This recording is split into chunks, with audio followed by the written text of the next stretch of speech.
Fala galera, beleza? Vou mostrar pra vocês aqui como eu faço a inclusão das minhas placas, tá? De bruxismo.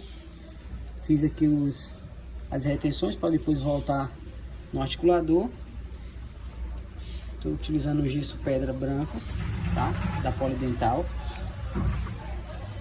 Rápido para pegar a presa. Eu venho trabalhando toda essa região aqui, ó.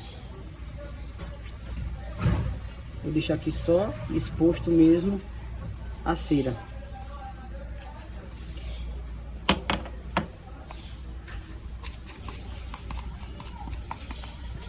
Aqui na região também da lingual palatina aqui, eu acrescento gesso também, tá? Depois eu vou estar utilizando, eu vou utilizar o silicone da CNG, o certo, ou vocês podem também utilizar aí o gesso, tanto faz como vocês vai utilizar aí. Vou fazer o propulsador de espaço.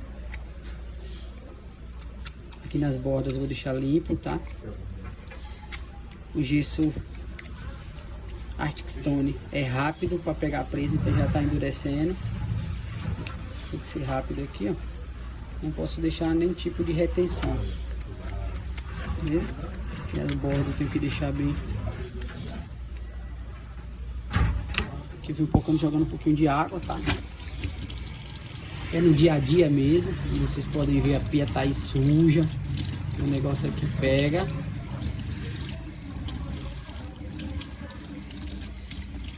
Aqui eu vou tirando o gesso colado na placa.